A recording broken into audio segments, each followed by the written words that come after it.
Hello students, good morning and Jai Swaminarayan to all of you. Today I want to continue our unit 4, my point of view. In my last period, I had completed activity first. So let me start activity second. Activity second is UFO stands for Identified Flying Object. So what does unidentified mean? UFO stands for, UFO का मतलब क्या है? Unidentified flying object. Unidentified जिसको हम पहचान नहीं पाए, जिसकी हम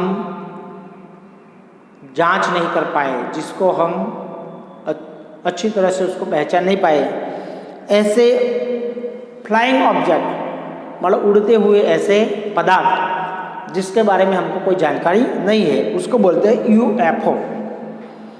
सो what does unidentified mean? Unidentified का मतलब क्या है? So there are many objects moving about in the space.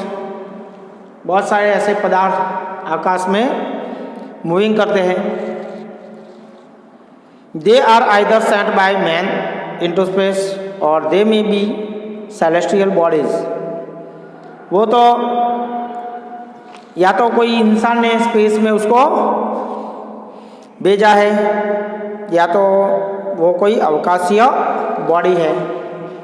All of them can be easily identified, और वो सभी इजीली हम उसको आइडेंटिफाई कर सकते हैं, उसकी पहचान कर सकते हैं। But sometimes some objects appearing in the sky cannot be identified even with the radar, spectrum analyzer or other surveillance equipments।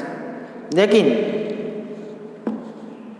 कभी कभी जो ऐसे पदार्थ हैं जो आकाश में दिखाई देते हैं, उसको हम आइडेंटिफाई नहीं कर सकते, उसको हम पहचान नहीं पाते रडार की मदद से। और जो इक्विपमेंट है, सर्विलेंस इक्विपमेंट है, जो विश्लेषण करने वाला ऐसा साधन है, इक्विपमेंट है, उससे भी हम उसकी पहचान नहीं कर सके। तो ऐसे ऑब्जेक्ट को हम क्या बोलते हैं? UFOs। Such objects are known as UFO, that is unidentified flying object. उसको बोलते हैं हम अनआइडेंटिफाइड ऑब्जेक्ट। Understand everybody? तो अनआइडेंटिफाइड का मतलब कि जिसके बारे में हमको जानकारी नहीं है, ऐसे पदार्थ, और वो भी अवकाश में फ्लाइंग करते हुए, उड़ते हुए ऐसे पदार्थ जो आकाश में दिखाई देते हैं और जिसके बारे में हम जानकारी हमको नहीं है और इसके बारे में हम नहीं जानते, उसको बोलते हैं unidentified object. Can you identify this flying object? आप ये जो ऑब्जेक्ट आपको जो फोटो में दिखाई दे रही है, ये जो पिक्चर दिया है, वो पिक्चर में जो ऑब्जेक्ट दिया है, वो आप इसको आइडेंटिफाई कर सकते हो? तो नहीं। What do you think it is? आप क्या उसके बारे में सोचते हो? आपको लिखना है कि I guess that must be rocket send into space by some country. कोई कंट्री ने उस रॉकेट को सेंड किया है, ऐसा इमेजिन कर सकते हैं। दोस्तों, तो आपको ये आगे का जो पॉइंट है, work with a partner in और ग्रुप, आपको ग्रुप और पार्टनर में काम करना है। Create an explanation for the photo, और ये फोटो के बारे में आपको एक्सप्लेनेशन करना है। What is the object? ये पदार्थ क्या है, उसके बारे में आपको लिखना है। Where did it come from, और वो कहाँ से आया। And what is it there, वहाँ पे वो क्या है। Sorry, why is it there, वो वहाँ पे क्यों आया। तो आपको ऐसे अंदाजित गेस करके लिखना है कि the object that seems in the space is glowing, वो कुछ प्रकाशित पदार्थ लगता है। ग्लोइंग पद मतलब ग्लिमिंग मतलब ऐसा प्रकाशीय पदार्थ। It is round like saucer and keeps on moving ahead, वो एक सॉसर जैसा मतलब राउंड फिगर का पदार्थ लगता है। It seems to be flying even higher than an aeroplane, और लगता है कि वो एरोप्लेन से भी ज़्यादा ऊंचाई पर उड़ सकता है। I can not decide what is it, but I guess that it must be a rocket, that is a missile, spacecraft, aircraft और other vehicle that obtains thrust from a rocket engine. मैं ऐसा imagine कर सकता हूँ कि शायद वो कोई रॉकेट जो मिसाइल के लिए छोड़ा होगा, या कोई अंतरिक्ष यान होगा स्पेस क्राफ्ट, या तो कोई हवाई जहाज एयरक्राफ्ट होगा, या कोई दूसरा व्हीकल जो रॉकेट इंजन से उसको क्या रॉकेट इंजन से उसको धक्का लगा के उसको भेजा गया है। It rose from the horizon, और वो हॉरिजन मतलब क्षितिज जो दूर तक दिखाई देता है, वो क्षितिज से ऊंचा उठा है। So the source is not clear, इसलिए वो क्लियर दिखाई नहीं देता। It must have been sent into space for some search, और उसको लगता है कि कोई खोज करने के लिए, कोई साइंटिफिक रिसर्च के लिए उसको भेजा है। It may be about a working of different satellites, और वो शायद लगता है कि कोई different satellites sent from the earth से भेजे गए, और about exploring some unknown spheres on the earth और about some celestial object. It may be about the working of different satellites, शायद लगता है कि वो किसी वर्किंग सैटेलाइट्स के बारे में जानकारी पाने के लिए भेजा गया है, और वो भी अर्थ से या तो अननोन स्फीयर से, कोई अननोन स्फीयर से भेजा गया है, पृथ्वी से या कोई अवकाशीय पदार्थ भेजा गया है, ऐसा लगता है। तो इसके बारे में हम ऐसे ही इमेजिन करके लिख सकते हैं दोस्तों। So here we have completed activity second, and activity 3 is about extra terrestrial. दोस्तों मैंने बताया एक्स्ट्रा टेरेस्ट्रियल का मतलब क्या है, तो what do the word parts extra and terrestrial mean. तो extra terrestrial is made of 2 parts, 2 शब्दों से एक्स्ट्रा टेरेस्ट्रियल बनता है। एक्स्ट्रा टेरेस्ट्रियल 2 शब्दों से बनता है। द प्रीफिक्स, उसका आगे का जो शब्द है एक्स्ट्रा, उसका मतलब है बियॉन्ड, बहुत पहले, और नॉट ऑफ, और टेरेस्ट्रियल मीन्स रहता है belonging to earth, belonging to earth मतलब पृथ्वी से बिलोंग करता है।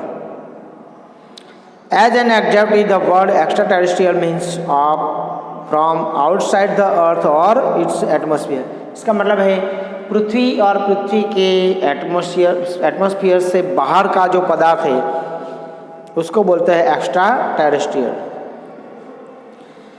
As a noun the word extra terrestrial means होता है हाइपोथेटिकल और fictional being from outer space, का मतलब होता है आउटर स्पेस से आया हुआ। We know for the sure that UFOs exist because UFO simply means object in the sky that we can't identify when we first see them.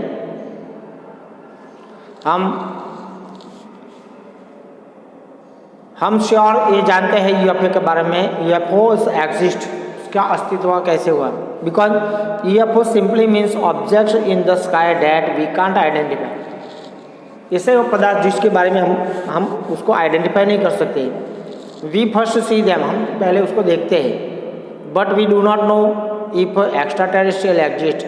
हम इसके बारे में ये जानते हैं कि भी एक्स्ट्रा टेरेस्ट्रियल एग्जिस्ट है कि नहीं। People have many different points of view about extra terrestrial, और लोगों को एक्स्ट्रा टेरेस्ट्रियल के बारे में बहुत सारे क्या है पॉइंट्स ऑफ व्यू, दृष्टिकोण, उसके देखने का जरिया, बहुत सारे लोग इसके बारे में ऐसा सोचते हैं। The November 5th 2012 DNA article over 100 UFOs sighted in India mentioned several different points of view about the possible identification of the UFOs. नवंबर 2012 में, नवंबर 5 की 2012 में DNA आर्टिकल में 100 से भी ज़्यादा ऐसे UFOs दिखाई दिए थे इंडिया में, और उसका अलग अलग पॉइंट्स ऑफ व्यू मेंशन किया है कि उसकी पॉसिबल आइडेंटिफिकेशन हो सके, इसके बारे में ऐसे पॉइंट्स ऑफ व्यू बताए गए। So here we have completed activity 3 also. Now we will discuss about activity 4। दोस्तों अभी एक्टिविटी 4 के बारे में हम देखते हैं। UFOs इन इंडिया, प्लैन्स और प्लैनेट्स। UFOs का मतलब मैंने बताया आपको unidentified object, flying object. Unidentified flying objects, जो ऐसे अवकाशीय पदार्थ जो घूमता है आकाश में, जिसकी जानकारी हम नहीं कर सकते, ऐसे इंडिया में है। वो प्लान थे या प्लैनेट्स है, प्लैनेट्स, वो प्लैनेट्स है या प्लान है। इंडिया न्यूज़ टुडे पब्लिश जुलाई 26, 2013। इंडिया न्यूज़ टुडे में ये आर्टिकल जुलाई 26, 2013 में पब्लिश हुआ था। New Delhi, BBC news, BBC British broadcasting news, BBC news में रिपोर्ट किया है। BBC news reported Friday that the Indian army reportedly has sent 6 months watching what they thought might be airplanes or satellites। New Delhi BBC news ऐसा बता रहे हैं कि Friday को बता रहे हैं कि इंडियन आर्मी ने जो रिपोर्ट भेजा है 6 मंथ से, 6 मंथ का जो रिपोर्ट भेजा है, वो देख के कि वो हवाई जहाज़ या तो उपग्रह हो सकते हैं, ऐसा बताया। या तो वो हवाई जहाज़ या तो कोई उपग्रह हो सकते हैं।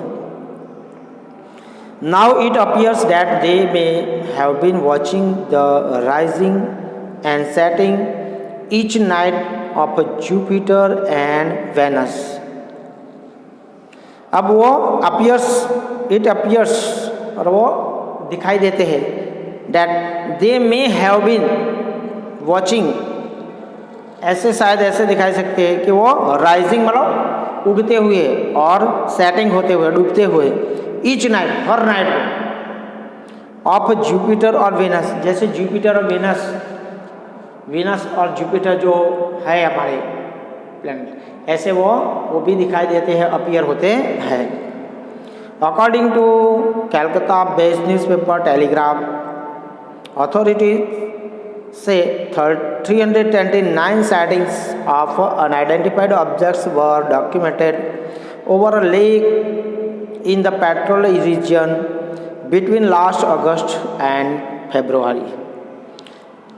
कल कैलकाता के जो न्यूज़पेपर, उसके मुताबिक एक टेलीग्राम में ऐसा अथॉरिटी बता रही है कि 329 जितने साइटिंग ऑब्जेक्ट्स दिखाई दिए, इतने साइटिंग दिखाई गए हैं, अनआइडेंटिफाइड ऑब्जेक्ट इतने दिखाई गए हैं, और वो भी लेक के ऊपर से।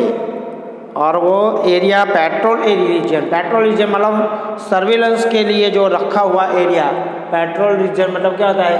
एन एरिया अंडर वॉच, या तो सर्वेलेंस मतलब निगरानी के लिए, जो निगरानी के लिए जो एरिया रखा था, वो एरिया में जो लेक था, तालाब, उसके ऊपर से, वो सरोवर के ऊपर से दिखाई दिया।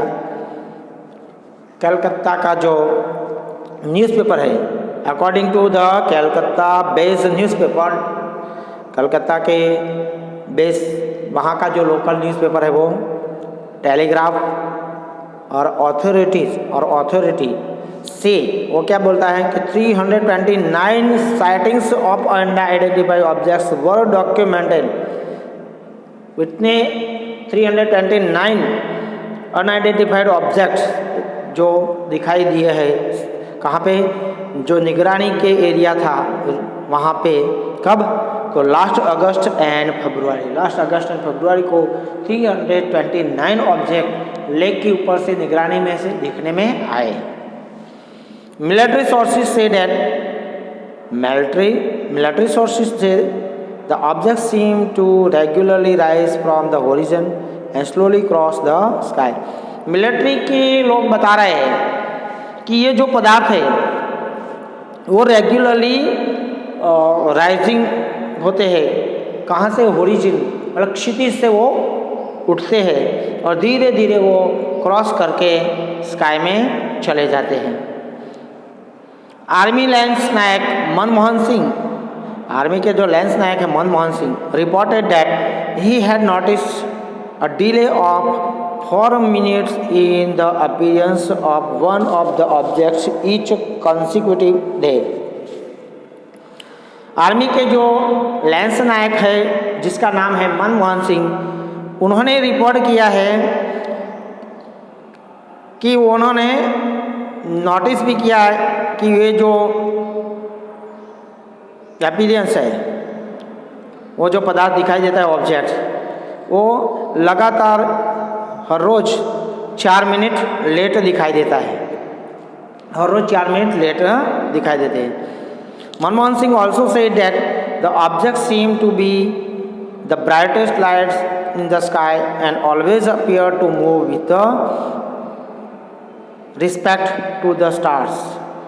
मनमोहन सिंह ऑल्सो सेड, मनमोहन सिंह ये भी बता रहे हैं कि ये जो पदार्थ है वो ऐसे लग रहे हैं ब्राइटेस्ट, एकदम तेजस्वी लाइट, प्रकाशित लाइट, आकाश में एकदम प्रकाश उठता है और हमेशा वो ऐसा लगता है जैसे मूव होता है, जैसा वो चलता है with respect to the stars, जैसे स्टार्स के साथ। Army official asked the Indian institute of astrophysics IIAP Bangalore to identify the objects. Our task was to determine whether these unidentified objects were celestial or terrestrial, astronomer Tushar Prabhu told the newspaper। Army के जो officer है उन्होंने पूछा Indian institute of astrophysics, उन्होंने पूछा कहाँ पे? बेंगलोर, इस ऑब्जेक्ट के बारे में, ये जो पदार्थ है उसको पहचान करने के बारे में पूछा। तो वहाँ के जो न्यूज़पेपर में वहाँ का जो एस्ट्रोनॉमर है तुषार प्रभु, वो बताता है कि our task was to determine whether these unidentified objects were celestial और टेरेस्ट्रियल। हमारा काम क्या है कि ये जो अवकाशीय पदार्थ है वो धरती पर से है, पृथ्वी पर से है या वो अवकाशीय है, वो साबित करने का हमारा काम है।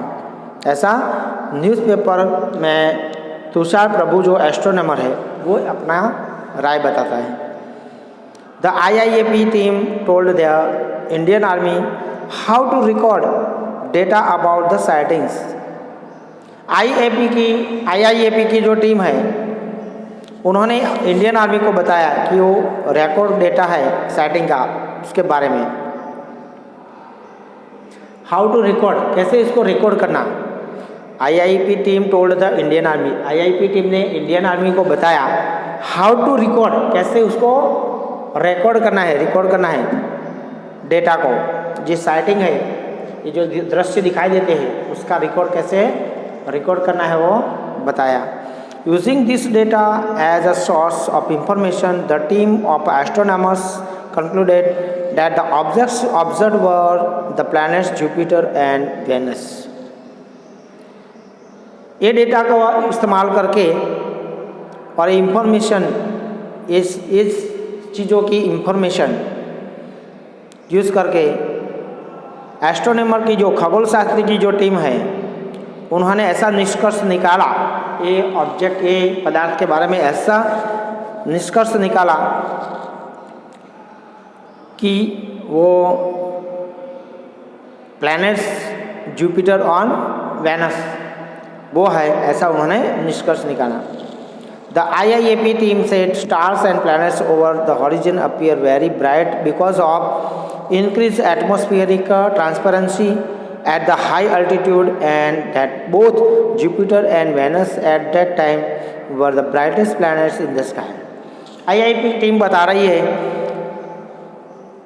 स्टार है जो तारे हैं और जो ये जो प्लैनेट्स है तो होरिजिन पे आता है जब क्षितिज पे तो बहुत प्रकाशित हो जाते हैं और वो इसका जो प्रकाश है वो बहुत ज़्यादा हो जाता है और वो एकदम पारदर्शक ट्रांसपेरेंसी हो जाती है जब वो हाई एल्टीट्यूड पे पहुंचते हैं।